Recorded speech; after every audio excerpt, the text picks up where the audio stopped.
अस्सलामुअलैकुम। Today we are discussing the next chapter that is cholinergic agonist. इस chapter का lecture 1 हम discuss करने लगे हैं। इससे पहले हमने चैप्टर ऑटोनॉमिक नर्वस सिस्टम जो था उसको कंप्लीट डिस्कस किया था। ठीक है, उसमें क्या था, उसमें हमने ऑटोनॉमिक नर्वस सिस्टम की बेसिक डिस्कस किए थे। ठीक है, तो अगर वो बेसिक आपको पता होंगी, यानी कि वो चैप्टर आपने पढ़ा होगा, तो फिर आपको ये चैप्टर आसान लगेगा। ठीक है, अदरवाइज आपको बहुत सारे कन्फ्यूजन्स होंगे, बहुत सारे कॉन्सेप्ट क्लियर नहीं होंगे। ठीक है, तो बेहतर है कि पहले वो चैप्टर क्लियर करें। ठीक है, अच्छा, यहाँ पर लिखा हुआ है कोलिनर्जिक एगोनिस्ट। चैप्टर का नाम क्या है? Cholinergic agonist. सबसे पहले समझें एगोनिस्ट का मतलब क्या होता है। फार्मेसी में हम जब बात करते हैं एगोनिस्ट की, तो एगोनिस्ट का मतलब होता है वो केमिकल जो किसी रिसेप्टर पर बैठ के क्या कर दे, उसको ऑन कर दे, यानी कि बिल्कुल असली केमिकल की नकल करती है। दवाई क्या करेगी? असली केमिकल की नकल करेगी। फॉर एग्जाम्पल मेरे पास ये सेल था, ठीक है, ये रिसेप्टर था, ठीक है, इस पर क्या आके लग रहा था, इस पर आके लग रहा था मेरे पास। फॉर एग्जाम्पल न्यूरोट्रांसमीटर की बात कर रहे हैं हम, न्यूरोट्रांसमीटर को केमिकल ही बोल सकते हैं। ठीक है, अच्छा, तो हमारे पास न्यूरोट्रांसमीटर एसिटाइलकोलिन आके लगा, ठीक है, यहाँ पर आके लग रहा था। ठीक है, लेकिन हमने क्या किया, हमने कोई दवाई दी, ठीक है, वो दवाई क्या करेगी, इस एसिटाइलकोलिन की जगह आके यहाँ पर लग जाएगी, इस रिसेप्टर पर। इसका मतलब क्या हुआ, इसकी शक्ल बिल्कुल एग्जैक्ट कॉपी होगी असली केमिकल की, तभी तो वो आके रिसेप्टर फिट बैठी है। ठीक है, तो ये बात याद रखिएगा।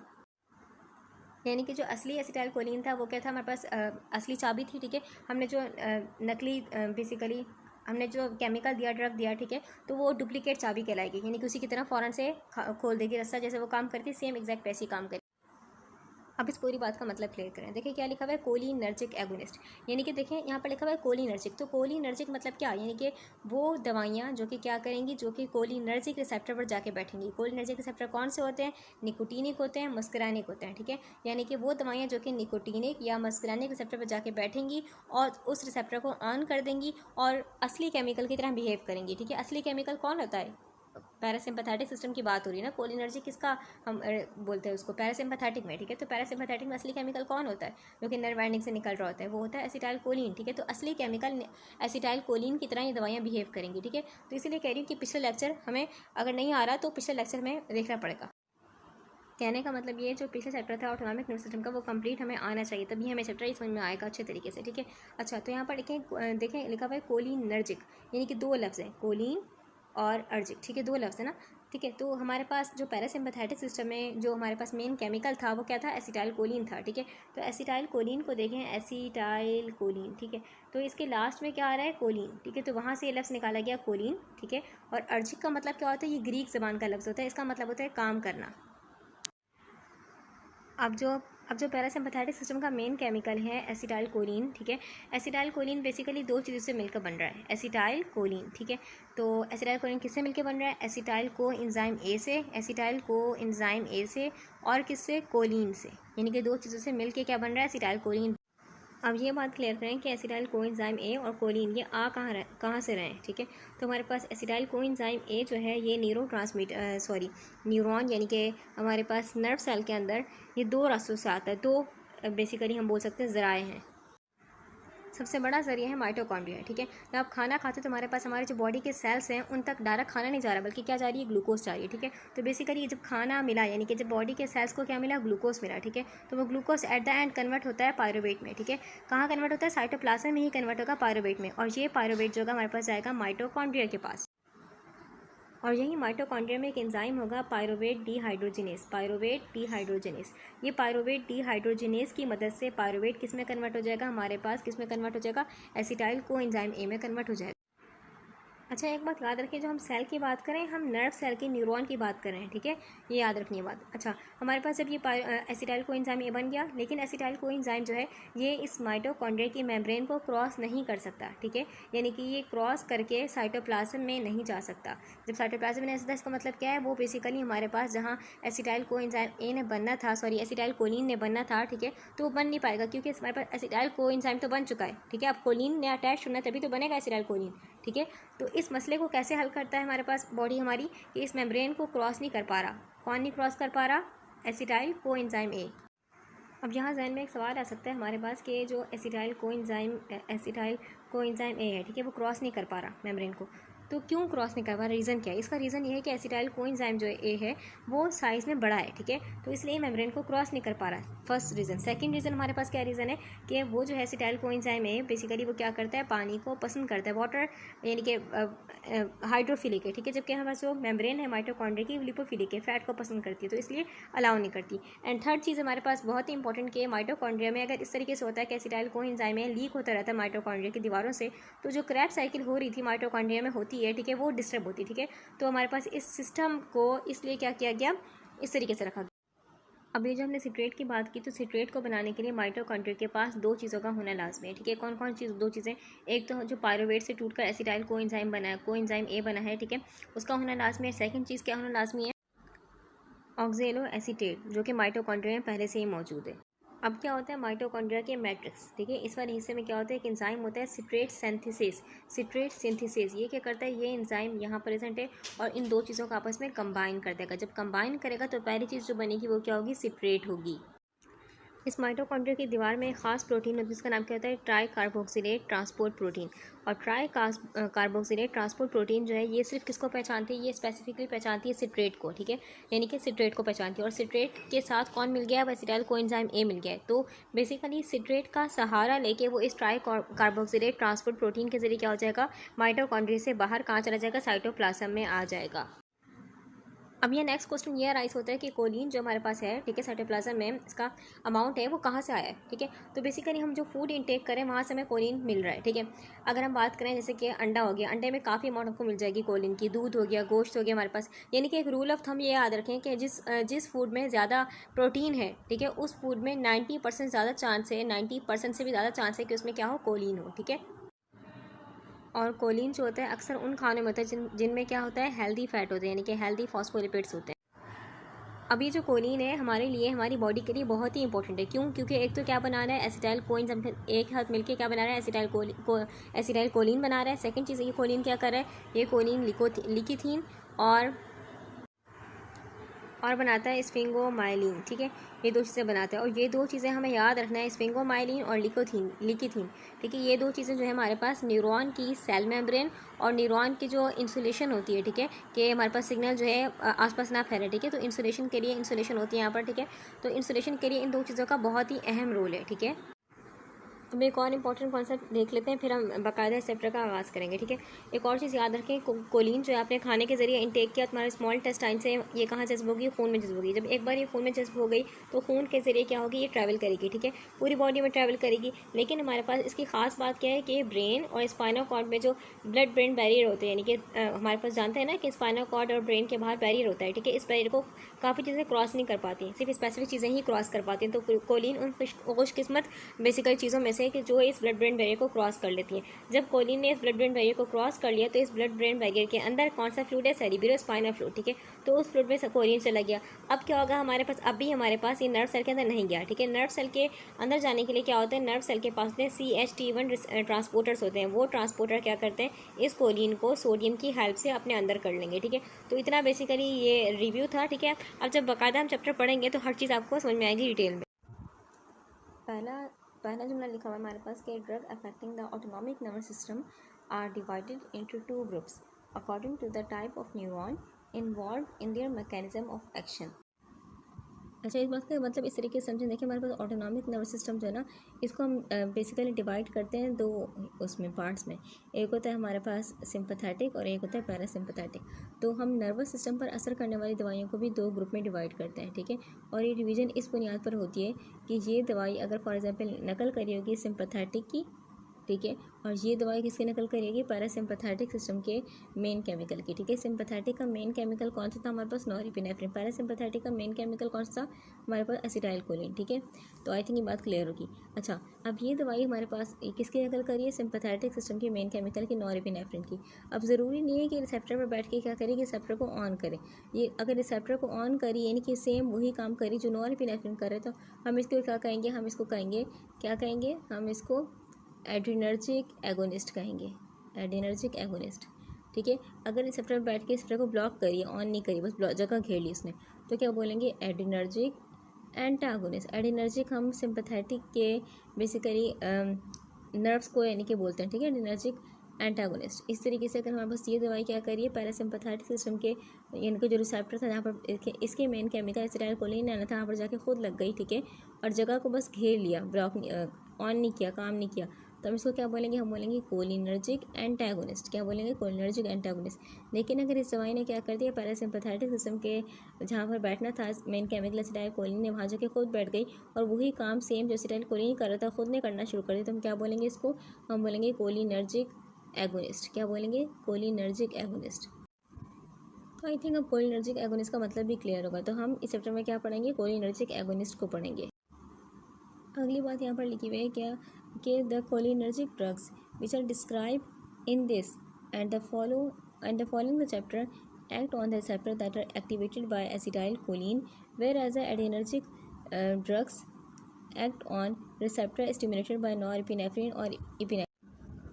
यानी कि इस चैप्टर में हम क्या पढ़ेंगे, इस चैप्टर में हम बेसिकली हम कोलिनर्जिक ड्रग को पढ़ेंगे। कोलिनर्जिक ड्रग में यानी कि वो ड्रग जो कि एसिटाइलकोलिन की नकल करते हैं, ठीक है, क्योंकि कोलिनर्जिक का लफ्ज़ हम किसके लिए इस्तेमाल करते हैं, हम पैरासिम्पैथेटिक सिस्टम के लिए इस्तेमाल करते हैं, ठीक है।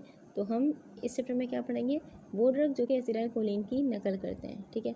अच्छा, और एक बात याद रखिएगा, हमारे पास ये कौन सिस्टम का हिस्सा है, पैरासिम्पैथेटिक सिस्टम का मेन केमिकल है ना एसिटाइलकोलिन, ठीक है। तो हमारे पास पैरासिम्पैथेटिक सिस्टम में दो तरह के बेसिकली नर्व्स रिसेप्टर होते हैं जिन पे क्या करते हैं, एसिटाइलकोलिन काम करता है। एक होता है निकोटीनिक और एक होता है मस्कुरानिक, ठीक है। तो पैरासिम्पैथेटिक में दो तरह के रिसेप्टर हैं और ये दो तरह के रिसेप्टर इतने अलग थे कि इनको एक ही नाम देना क्या था, गलत था, इसलिए इनको अलग अलग नाम दिया गया। निकोटीनिक जो होते हैं हमारे पास ये डायरेक्टली लिंक्ड होते हैं, यानी कि जैसे इन पर सिग्नल आएगा एसिटाइलकोलिन आएगा फ़ौरन से काम करना शुरू कर देंगे, ठीक है।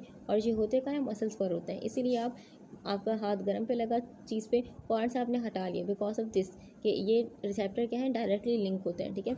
इनमें कोई सेकंड मैसेंजर काम नहीं करते। जबकि जो मस्कुरानिक होते हैं ये हमारे पास इस पर आके एसिटाइलकोलिन लगेगा, फिर एक लंबा चौड़ा प्रोसेस होगा, फिर आखिरकार रिस्पॉन्स होगा। जबकि हम नेक्स्ट चैप्टर्स में हम क्या पढ़ेंगे, सिंपैथेटिक सिस्टम के बारे में पढ़ेंगे। तो उसका जो मेन केमिकल था, उसका मेन केमिकल क्या होगा हमारे पास, उसका मेन केमिकल होगा नॉरएपिनेफ्रिन, ठीक है।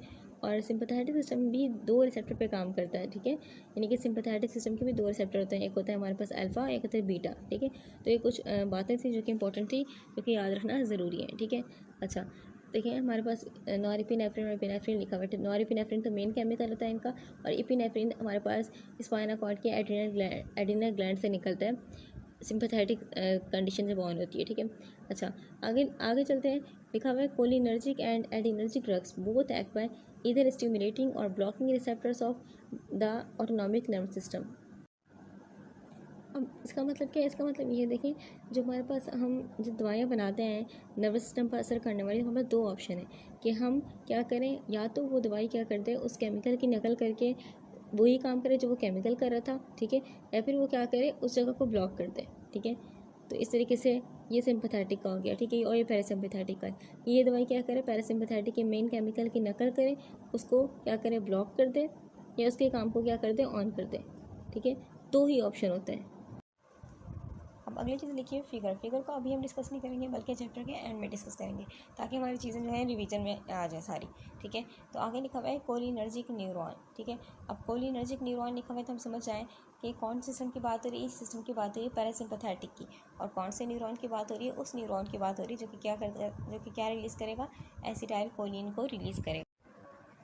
फर्स्ट सेंटेंस लिखा हुआ है the pre ganglionic fibre terminating in the adrenal medulla, the autonomic ganglia, both parasympathetic and the sympathetic and the post ganglionic fibre of the parasympathetic division use acetylcholine as a neurotransmitter. अब इस sentence को इस तरीके से समझते हैं। देखिए हमारे पास जो कोलिनर्जिक न्यूरॉन है ना, ये बॉडी में चार मुख्तलिफ जगहों पर पाया जाता है, ठीक है, चार मुख्तलिफ जगहों पर। पहली हमारे पास जगह जो है, चाहे हमारे पास सिंपैथेटिक हम सिस्टम की बात करें या चाहे हम पैरासिम्पैथेटिक सिस्टम की बात करें, उनका जो पहला नर्व होता है ना, जिसको हम बोलते हैं प्री गैंग्लियोनिक नर्व, दोनों का क्या होता है, दोनों का सिंपैथेटिक का पैरासिम्पैथेटिक का दोनों का प्री गैंग्लियोनिक नर्व, ये ब्रेन है, ये स्पाइनल कॉर्ड है, ठीक है। सिंपैथेटिक की बात करेंगे, सिंपल नर्व्स कहाँ से निकल रही होंगी, ब्रेन स्पाइनल कॉर्ड से निकल रही होंगी, ठीक है। तो हम सिंपैथेटिक को बना रहे हैं राइट से, ठीक है, ये इसका प्री गैंग्लियोनिक नर्व है, ठीक है। फिर यहाँ गैंग्लिया होता है, फिर ये पोस्ट गैंग्लियोनिक नर्व होता है। तो सिंपैथेटिक का पहला प्री गैंग्लियोनिक नर्व क्या निकाल रहा होता है, एसिटाइलकोलिन, जबकि दूसरा वाला क्या निकालेगा, नॉरएपिनेफ्रिन निकालेगा, ठीक है। इस तरीके से पैरासिम्पैथेटिक का जो पहला नर्व होगा, यानी कि इसके नर्व तो ब्रेन से भी निकल सकते हैं, स्पाइनल कॉर्ड से भी, ठीक है। तो हमारे पास इनका जो पहला नर्व होगा ये गैंग्लिया, फिर ये दूसरा नर्व, ठीक है। पहला नर्व क्या निकालता है? एसिटाइलकोलिन। सेकंड नर्व क्या निकालता है हमारे पास? एसिटाइलकोलिन। तो पहली जगह क्या हो गई हमारे पास? चाहे सिंपैथेटिक चाहे पैरासिम्पैथेटिक, दोनों का प्री गैंग्लियोनिक नर्व क्या निकालते हैं? एसिटाइलकोलिन निकालते हैं। ये पहली जगह होगी, ठीक है। दूसरी जगह क्या हो गई हमारे पास? पैरासिम्पैथेटिक के पोस्ट गैंग्लियोनिक नर्व भी क्या निकालते हैं? एसिटाइलकोलिन निकालते हैं, ठीक है। ये तीसरी जगह हो गई हमारे पास जो हमारे सोमैटिक नर्व सिस्टम होती है, यानी कि जो हमारे स्केलेटल मसल तक सिग्नल लेके जा रहे हैं, वो नर्व भी क्या निकालते हैं? एसिटाइलकोलिन निकालते हैं, यानी कि वो भी क्या होते हैं? कोलिनर्जिक नर्व्स होते हैं। चौथी हमारे पास बात है कि दिमाग के जो बेसिकली कुछ खास एरियाज जो कि मेमोरी और फोकस को कंट्रोल करते हैं, वो नर्व भी क्या निकाल रहे होते हैं? एसिटाइलकोलिन ही निकाल रहे होते हैं। अब एक आम कोलिनर्जिक न्यूरॉन के पास क्या है? दो खास चीज़ें जो कि किसी और न्यूरॉन के पास नहीं है, और इसीलिए हम इसको क्या दे रहे हैं? नाम दे रहे हैं कोलिनर्जिक न्यूरॉन दे रहे हैं, ठीक है। नाम तो वो चीज़ें कौन कौन सी हैं? पहली चीज़ है choline acetyl transferase enzyme. Choline acetyl transferase enzyme, ये एंजाइम क्या करता है? ये एंजाइम कोलिनर्जिक न्यूरॉन के पास है बस, और ये क्या करता है? एसिटाइल को एंजाइम ए और कोलिन को मिलाता है, ठीक है। दूसरी चीज़ है VACHT, यानी कि वेजिकुलर एसिटाइलकोलिन ट्रांसपोर्टर, यानी कि ये हमारे पास चीज़ क्या करती है? ये बेसिकली जो प्रोटीन है क्या करेगी? एसिटाइलकोलिन को जब बन गया उसको थैलियों में बंद करेगी, वेजिकल्स में, ठीक है। तो ये दो खास चीज़ें हैं। तो अगर किसी मरीज़ का ब्रेन में जो एसिटाइलकोलिन है वहाँ मसला है, वो ब्रेन में एसिटाइलकोलिन जो कि मेमोरी पर काम कर रहा था और जो फोकस पे काम कर रहा था, ठीक है, वो एसिटाइलकोलिन क्या हो गया? उसमें मसला हो गया, तो जो मरीज़ को हो जाएगी डिसीज़, वो क्या हो जाएगी? अल्जाइमर डिसीज़, ठीक है। अब इस कंडीशन में हमारे पास ये ब्रेन की बात करें, ब्रेन में जो एसिटाइलकोलिन था उसमें मसला है, ठीक है। जो स्पाइनल कॉर्ड में था उसमें मसला नहीं होता, ठीक है। तो इसलिए उसका जो हमारे पास पैरासिम्पैथेटिक सिस्टम है उसी तरीके चलता रहेगा, ठीक है। तो लेकिन हमारे पास अल्जाइमर डिसीज़ में क्या होता है? ब्रेन वाला एसिटाइलकोलिन जो होता है उससे मसला होता है, ठीक है। तो आई थिंक ये पॉइंट भी अब क्लियर हो गया। आगे चलते हैं। अब ये जो फिगर 4.2 लिखी हुई है, ठीक है, तो अगर आप देखेंगे फिगर 4.2 नीचे बनी हुई है हमारे पास, सेम उसमें एग्जैक्ट चीज़ जो हम डिस्कस कर चुके हैं, ठीक है। उसमें कोई खास चीज़ नहीं है, हम इस डायग्राम को सेम ऐसी ही डायग्राम पीछे से हमने डिस्कस कर लिया है, ठीक है। तो बस इसमें डायग्राम बस ये देख लें आप लोग, देखें हमारे पास जो सिंपैथेटिक की चाहे पैरासिम्पैथेटिक की पहली नर्व क्या है हमारे पास? वो एसिटाइलकोलिन ही निकाल रही है, ठीक है। तो ये बातें बस यहाँ पर लिखी हुई है, ठीक है। तो आगे चलते हैं इसके बाद।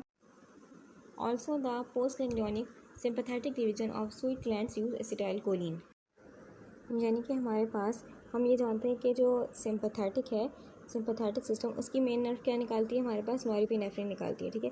तो स्वीट ग्लैंड किसका हिस्सा है? हमारे पास सिंपैथेटिक सिस्टम का हिस्सा है, लेकिन सिंपैथेटिक सिस्टम का हिस्सा होने के बावजूद इन तक जो केमिकल आ रहा होता है, ठीक है, इन तक जो नर्व आ रही होती है वो क्या होती है हमारे पास वो निकाल रही होती है एसिटाइलकोलिन, ठीक है।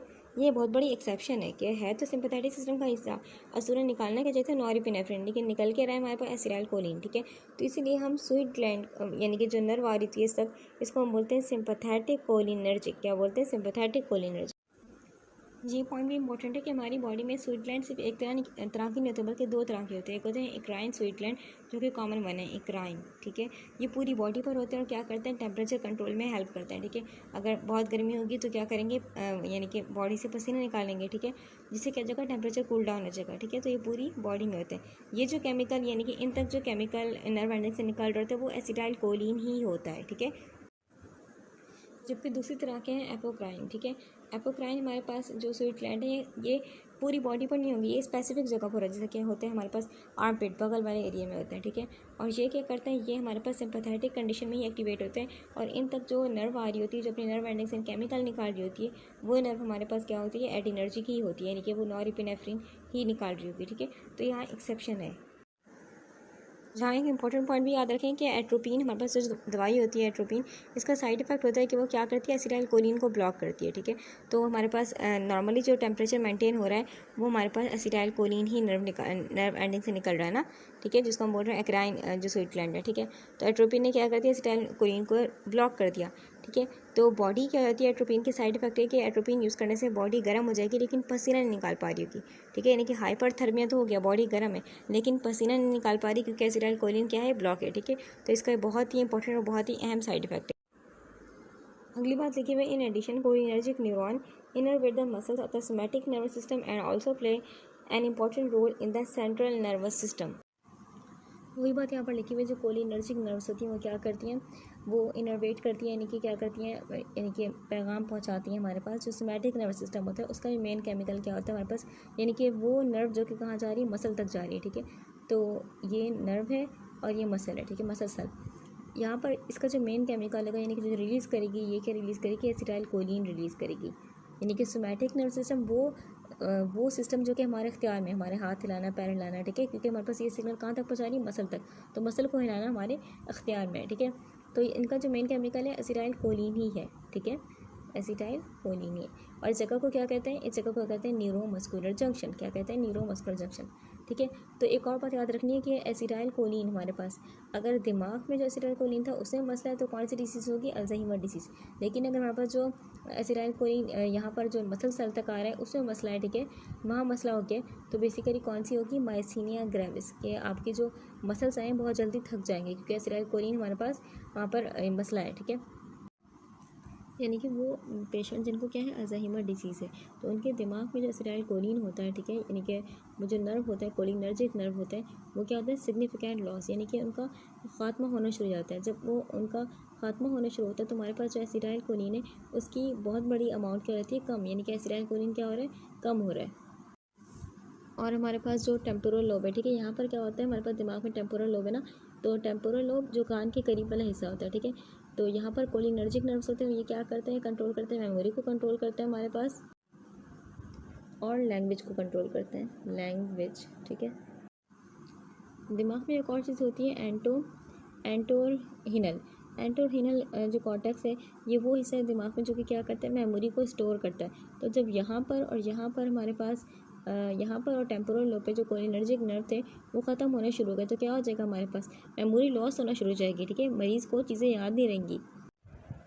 तो ऐसी कंडीशन में क्या करेंगे, मरीज़ को वो दवाएं देंगे जो कि क्या होंगी, जो कि एसिटाइल कोलिनेस्टेरेज एंजाइम को ब्लॉक कर देंगी। एसिटाइल कोलिनेस्टेरेज एंजाइम जो है वो एंजाइम है जो कि एसिटाइल कोलिन को क्या करता है, तोड़ता है, ठीक है। ब्रेन में ऑलरेडी ही क्या हमारे पास एसिटाइल कोलिन की अमाउंट कम हो गई है, ठीक है, तो ऊपर से अगर ये एंजाइम भी काम कर रहा होगा, ठीक है, जाहिर सी बातें कर रहा होगा क्योंकि एसिटाइल कोलिन है, ठीक है, तो फ़ौरन से हमारे पास टूट रहा होगा एसिटाइल कोलिन, ठीक है।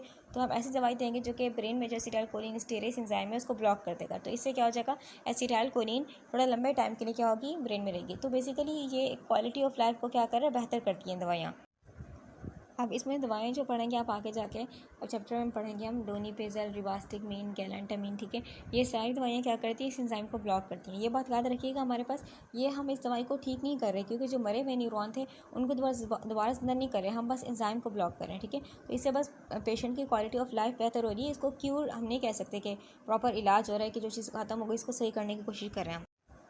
एक और बात बहुत इंपॉर्टेंट कि अल्जाइमर डिसीज़ के मरीज़ों में क्या होता है, अल्जाइमर जिसको बीमारी है उसके मरीज़ों में क्या होता है हमारे पास कि जो एंजाइम CHAT यानी कि एसिटाइल कोलिन ट्रांसफेरेज एंजाइम, वो एंजाइम जो कि क्या करता है, एसिटाइल कोएंजाइम A और कोलिन को मिलाता है, इस एंजाइम की अमाउंट कम हो जाती है, ठीक है। जब मेन फैक्ट्री ही कम है तो हमारे पास ये चीज़ें यानी कि मिल नहीं पाती, एसिटाइल कोएंजाइम A और कोलिन, तो एसिटाइल कोलिन नहीं बन पाता, ठीक है। तो ये बात इंपॉर्टेंट है। अभी जो नेक्स्ट हेडिंग है हमारे पास कि जो कोलिनर्जिक नर्व्स है, ठीक है, वो 6 हमारे पास प्रोसेस 6 सीक्वेंस को फॉलो करेगा, यानी कि पहले ये चीज़ होगी, फिर ये होगी, फिर ये होगी, पूरा एक सीक्वेंस चलता है, ठीक है। तो पहली चीज़ क्या होती है, हमारे पास जो एसिटाइल कोलिन है वो बनेगा, ठीक है, पहले बन जाएगा, फिर वो क्या होगा, हमारे पास उसको जो एंजाइम था ट्रांसफेरेज एंजाइम, ठीक है, वो क्या करेगा, वो एंजाइम ये ट्रांसफेरेज एंजाइम हमारे पास जो है वो कहाँ होता है, साइटोप्लाज्म में होता है नर्व सेल का, ठीक है, लेकिन वो कहाँ आएगा, एक्सॉन के जरिए नर्व टर्मिनल तक आएगा, ठीक है, ताकि क्या कर सके, एसिटाइल कोलिन को बाइंड, जो एसिटाइल कोएंजाइम A था और कोलिन था उनको बाइंड कर सके, ठीक है। जब बाइंड करेगा तो उनको क्या कर देगा, स्टोर कर देगा वेसिकल्स में, थेलियों में, ठीक है। फिर हमारे पास जब एक्शन पोटेंशियल यानी कि जब सिग्नल आएगा हमारे पास, तो हमारे पास जो नर्व एंडिंग होती है यहाँ से क्या होगा, जो कैल्शियम चैनल होते हैं वो कैल्शियम क्या होंगे, इस चैनल के थ्रू यहाँ पर अंदर आएंगे, ठीक है। जैसे ही कैल्शियम अंदर आएगा तो ये वेसिकल्स क्या हो जाएंगे, एक्सोसाइटोसिस हो जाएंगे, यानी कि वेसिकल्स क्या हो जाएंगे हमारे पास, अपने अंदर जो एसिटाइल कोलिन था उसको निकाल देंगे, ठीक है। फिर हमारे पास क्या होगा, एसिटाइल कोलिन हमारे पास यहाँ बाहर रिलीज़ हो गया, ठीक है। अब binding to acetyl choline to a receptor, जो रिसेप्टर को वहाँ पर बाइंड हो जाएगा, ठीक है। फिर एक एंजाइम घूम रहा होता है हमारे पास, एसिटाइल कोलिन स्टेरेस एंजाइम, वो एंजाइम फ़ौरन से क्या कर देगा, इस एसिटाइल कोलिन को तोड़ देगा, ठीक है। जब वो टूट गया हमारे पास तो फिर हमारे पास क्या हो जाएगा कि जो क्या बन गया दोबारा, एसिटाइल कोएंजाइम A और कोलिन बन गया। कोलिन को दोबारा ये जो नर्व सेल था अपने अंदर दोबारा रीअपटेक कर लेगा, ठीक है। कोलिन को बिल्कुल भी ज़ाया नहीं किया जाएगा, कोलिन बहुत ही इंपॉर्टेंट है। अगला पैराग्राफ लिखा हुआ है सिंथेसिस ऑफ एसिटाइल कोलिन, यानी कि एसिटाइल कोलिन किस तरीके से बन रहा है। Choline is transported from the extracellular fluid into the cytoplasm of the cholinergic neuron by an energy dependent carrier system that co-transporters sodium and can be inhibited by the drug hemicolinum। Choline जो होती है हमारे पास nerve cell यानी कि neuron के बाहर होती है, ठीक है। अब इसको अंदर कौन लाएगा, नर्व सेल के अंदर। इसके लिए ज़रूरी होता है कि सोडियम आइन हेल्प करते हैं। असल में होता है कि नर्व सेल के हमारे पास होते हैं ट्रांसपोर्टर, जिसको हम बोलते हैं CHT1 ट्रांसपोर्टर। ये ट्रांसपोर्टर सोडियम को भी पहचानता है, ये ट्रांसपोर्टर कोलिन को भी पहचानता है, ठीक है। ये ट्रांसपोर्टर बेसिकली 2 सीट वाले ट्रांसपोर्टर हैं। एक तो पहले सोडियम बैठती है, सोडियम जब बैठती है तो इसमें चेंजिंग आती है इस ट्रांसपोर्टर, ठीक है, में चेंजिंग आएंगी इसमें, फिर कोलिन फिर बैठ जाएगा इस पर, तो ये गेट खुल जाएगा, ठीक है। तो इस तरीके से काम होता है। अगर सोडियम कम होगा, ठीक है, सोडियम कम होगा, ये सोडियम बिल्कुल भी नहीं है, तो ये गेट नहीं खुल पाएगा, ये ट्रांसपोर्टर नहीं खुल पाएगा, क्योंकि ट्रांसपोर्टर तभी काम करेगा जब सोडियम और कोलिन दोनों क्या होंगी, दोनों हमारे पास साथ आएंगे अंदर।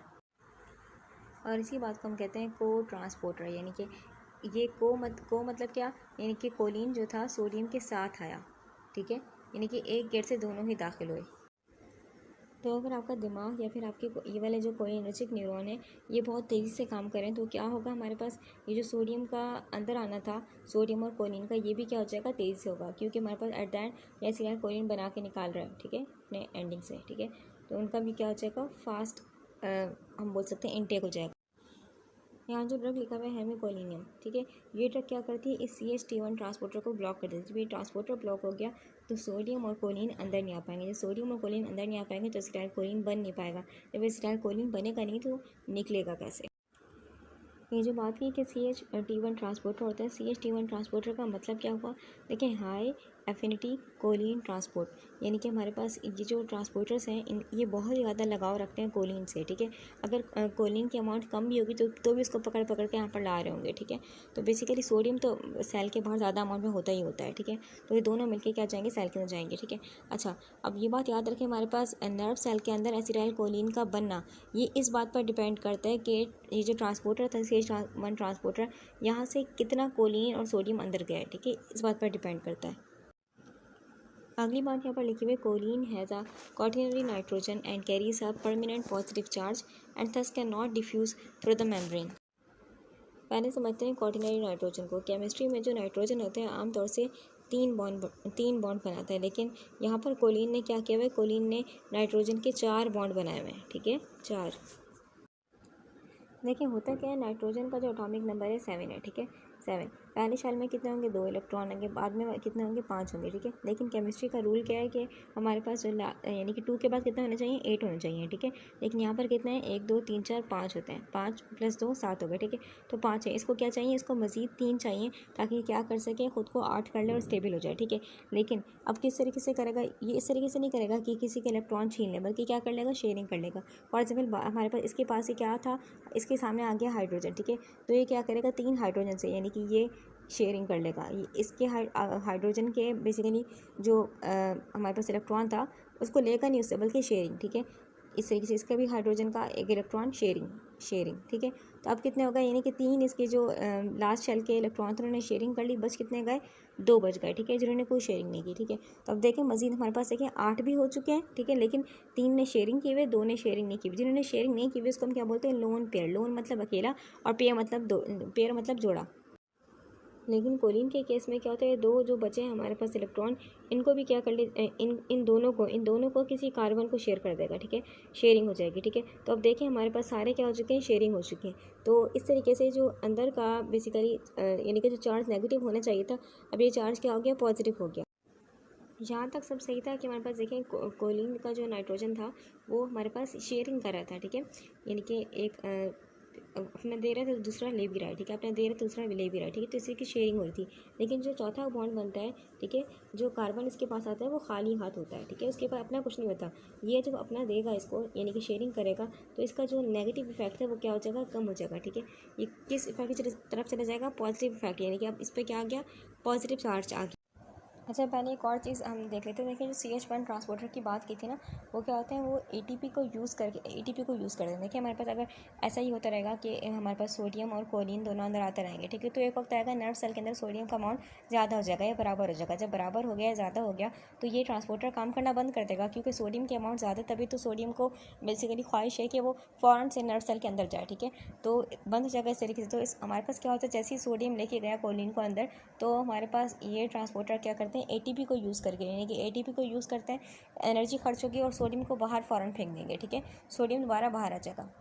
अच्छा, एक और बात, हमारे पास इसमें चार्ज क्या आ गया, पॉजिटिव चार्ज आ गया। अब पॉजिटिव चार्ज होना कोई बुरी बात नहीं है, बल्कि एसिटाइल कोलिन के लिए बहुत ही बड़ी ताकत है, ठीक है। इससे क्या हो रहा है, एक तो हमारे पास कि जो एसिटाइल कोलिन के रिसेप्टर्स होते हैं ना, रिसेप्टर, उन पे क्या होता है, उन जो फॉर एग्जाम्पल ये रिसेप्टर है, ठीक है, एसिटाइल कोलिन ने यहाँ पर आके लगना, नर्व एंडिंग से एसिटाइल कोलिन रिलीज़ हो रहा है, ठीक है, तो ये जो रिसेप्टर है, इसकी जो पॉकेट, यानी कि जहाँ पर एसिटाइल कोलिन आके लगेगा, ठीक है, वहाँ पर चार्ज होता है हमारे पास नेगेटिव, ठीक है। अगर एसिटाइल कोलिन का चार्ज भी पॉजिटिव होता है हमारे पास, ठीक है, अगर नेगेटिव होता है, सॉरी, तो नेगेटिव नेगेटिव क्या करते हैं, रिपेल करते हैं, अट्रैक्ट तो नहीं हो पाती, रिसेप्टर पे कभी नहीं लग पाता, ठीक है। एसिटाइल कोलिन का चार्ज क्या बना दिया है, कोलिन की वजह से पॉजिटिव हो गया है, ठीक है, तो इसीलिए हमारे पास ये आराम से यहाँ पर लग जाता है। सेकंड चीज़, हमारे पास इस पॉजिटिव चार्ज की वजह से क्या हो गया, हमारे पास ये क्या हो गया, हाइड्रोफिलिक, पानी को पसंद करने वाला हो गया। इसीलिए जो कोलिन होता है हमारे पास ईजिली तरीके से जब टूटता है, इसको इंजाइम तोड़ता है, ठीक है, तो नर्व सेल के बीच में ये तैरता रहता है, ठीक है, तैरता है आराम से, और फिर चला जाता है नर्व सेल के अंदर, रिएक्ट हो जाता है, ठीक है, तो पॉजिटिव चार्ज होना भी बहुत बड़ी नेमत है। अब देखें, हीमी मतलब हाफ, कोलिन का लफ्ज़ कोलिन से निकला गया है, नियम का मतलब पॉजिटिव, ठीक है। तो ये ड्रग बेसिकली ये रिसर्च टूल है, ये इंसानों को या फार्मेसी में आम तरीके से आपको नहीं मिलेगी। क्यों? क्योंकि ये बेसिकली अगर हम इस तरीके से किसी पर्सन को दे देंगे तो उसका तो एसिटाइल कोलिन बनना बंद हो जाएगा, और ये कंडीशन क्या हो जाएगी, जानलेवा कंडीशन हो जाएगी, ठीक है। तो इसके लिए ये बेसिकली लेबॉर्ट्री में यूज़ की जाती है, एनिमल्स में टेस्टिंग करने के लिए, या फिर बेसिकली इन ड्रग्स का असर देखने के लिए, ठीक है। आइसोलेटेड टिश्यू वगैरह पर इसको वो करते हैं, ठीक है, ट्रायल करते हैं, इंसानों पे नहीं इसको यूज़ करते हैं, ठीक है। अच्छा, तो आगे चलते हैं। आगे लिखा हुआ है, the uptake of choline is a rate limiting step in the acetyl choline synthesis. Rate limiting step का मतलब ये होता है कि यानी कि वो स्टेप जो पूरे रिएक्शन की स्पीड का फैसला करे, ठीक है। तो यहाँ पर क्या लिखा हुआ है, यहाँ पर ये लिखा हुआ है कि अपटेक ऑफ कोलिन, ठीक है, यानी कोलिन का अंदर जाना ट्रांसपोर्टर के ज़रिए, ठीक है, यही फैसला करता है कि हमारे पास नर्व सेल के आखिर से कितना एसिटाइल कोलिन निकलेगा। तो इसीलिए हम इस स्टेप को क्या कहते हैं, रेट लिमिटिंग स्टेप कहते हैं, ठीक है। अच्छा, देखिए, एसिटाइल कोलिन सिंथेसिस, कितना एसिटाइल कोलिन निकलेगा ये डिपेंड करता है कि ट्रांसपोर्टर के ज़रिए कोलिन कितना अंदर आया है। आगे लिखा हुआ है, choline acetyl transferase catalyses the reaction of choline with acetyl coenzyme A to form acetyl choline in the cytosol. अब यहाँ पर देखें, लिखा हुआ है कोलिन एसिटाइल ट्रांसफरेज, जिसके आखिर में एस आ जाए, ASE, इसका मतलब क्या है, एंजाइम, ठीक है। तो बेसिकली कोलिन ट्रांसफरेज जो एसिटाइल ट्रांसफरेज एंजाइम है, ये क्या करता है हमारे पास, ये नर्व सेल है, ठीक है, इसमें क्या है, हमारे पास एसिटाइल कोएंजाइम ए है और कोलिन अंदर आ चुका है ट्रांसपोर्टर के जरिए, ठीक है। तो ये एंजाइम क्या करेगा, एसिटाइल कोएंजाइम ए से सिर्फ एसिटाइल लेगा, और कोलिन, इन दोनों को क्या कर देगा, आपस में मिला देगा, क्या कर देगा, मिला देगा। और ये काम हो कहाँ रहा होगा, हमारे पास जो नर्व सेल न्यूरॉन है उसका जो साइटोसोल है, यानी कि जो लिक्विड हिस्सा है, वहाँ हो रहा होगा, न्यूरॉन के अंदर नहीं, न्यूरॉन के न्यूक्लियस के अंदर नहीं, बल्कि साइटोसोल, ठीक है, उसके अंदर हो रहा है। एसिटाइल कोएंजाइम ए का हमने ये तो डिस्कस कर लिया था कि पायरुवेट ऑक्सीडेशन से होता है, लेकिन हमने ये डिस्कस नहीं किया था फैटी एसिड ऑक्सीडेशन से कैसे बन रहा है, ठीक है। तो जब जिसम में एनर्जी की ज़रूरत हो और ग्लूकोज की अमाउंट क्या हो, कम हो, तो बॉडी क्या करती है, फ़ैट को तोड़ना शुरू करती है। फ़ैट को तोड़ेगी तो क्या बनेगा, फैटी एसिड्स बने, और इन फैटी एसिड की जब माइटोकॉन्ड्रिया में बीटा ऑक्सीडेशन होगी तो उसके रिजल्ट में क्या बनता है, उसके रिजल्ट में बनता है acetyl coenzyme A. Next heading है हमारे पास, storage of acetyl choline in vesicles, यानी कि एसिटाइल कोलिन को जो वेसिकल्स हैं उनमें स्टोर करना। तो क्या होता है कि acetyl choline is packaged and stored into pre synaptic vesicles by an active transport process coupled to the efflux of proton, ठीक है।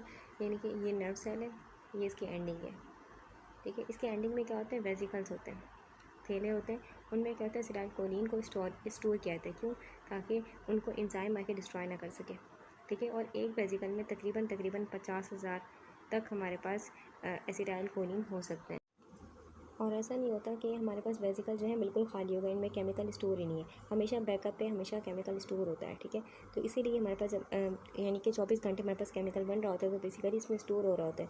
जब इसमें स्टोर होता है, यानी कि इसमें पहले ही थोड़ा बहुत केमिकल है ना, तो मज़ीद केमिकल इसमें डालने के लिए क्या चाहिए, एनर्जी चाहिए। इसीलिए यहाँ पर लिखा हुआ है बेसिकली एक्टिव ट्रांसपोर्ट।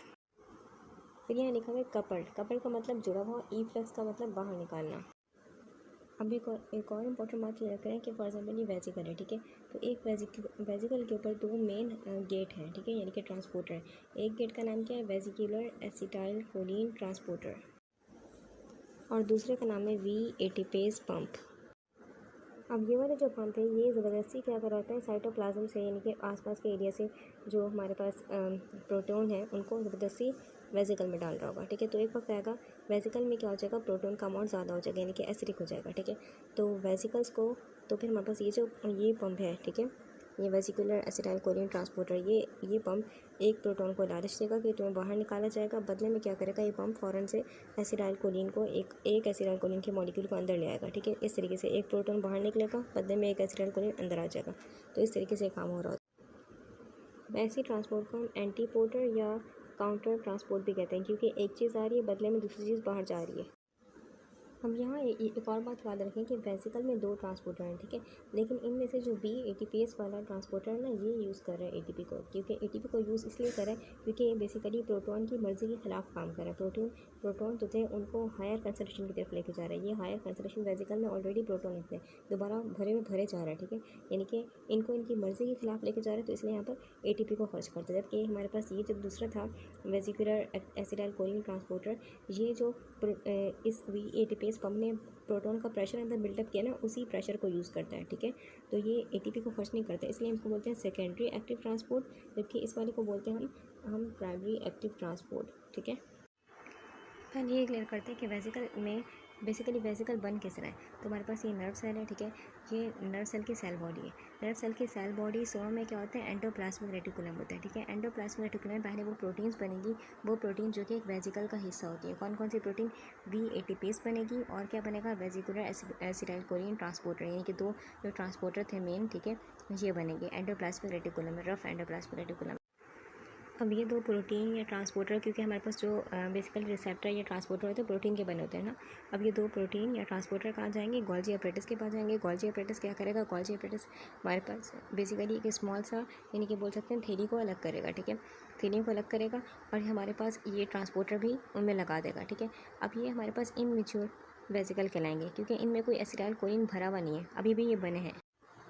अब ये सब काम कहाँ हो रहा है, सेल बॉडी में हो रहा है, 100 में हो रहा है, ठीक है। तो इसको एक्सॉन टर्मिनल तक पहुँचाना है, उसके लिए एक प्रोटीन होती है काइनेसिन प्रोटीन। काइनेसिन प्रोटीन क्या करेगी, KINESIN, काइनेसिन प्रोटीन वेजिकल को, एक वेजिकल को अपने पर बिठाएगी, यानी कि वेजिकल्स को अपने पर बिठा के क्या करेगी, नर्व टर्मिनल तक लेके जाएगी। और इस ट्रांसपोर्टर को हम कहते हैं एंटीरोग्रेड ट्रांसपोर्ट कहते हैं। अब जब ये वेसिकल्स पहुंच गए नर्व टर्मिनल तो ये क्या हो जाएंगे, एक्टिवेट हो जाएंगे, ठीक है।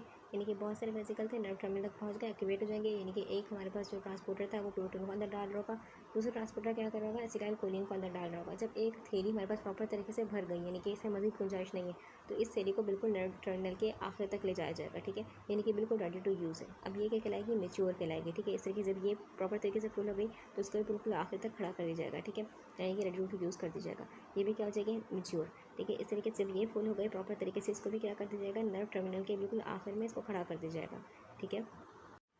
अब यहाँ पर लिखा हुआ है कि हमारे पास जो मैच्योर वेसिकल होते हैं उसमें सिर्फ एसिटाइल कोलिन ही नहीं बल्कि क्या क्या होता है, एडिनोसिन ट्राइफॉस्फेट भी होता है और प्रोटीओग्लाइकेन भी होता है, ठीक है। तो ये दोनों कैसे होते हैं, तो इसका हमारे पास रीज़न ये है कि हमारे पास ये था नर्व सेल, ठीक है, ये इसका नर्व टर्मिनल। नर्व टर्मिनल पर क्या होता है, बहुत सारे माइटोकॉन्ड्रिया होते हैं जो कि हर वक्त क्या बना रहे होते हैं, ATP बना रहे होते हैं। अब क्या होता है, अब हमारे पास वेसिकल के ऊपर एक और ट्रांसपोर्टर लगा, तो उसका नाम क्या होता है, वेसिकुलर न्यूक्लियोटाइड ट्रांसपोर्टर।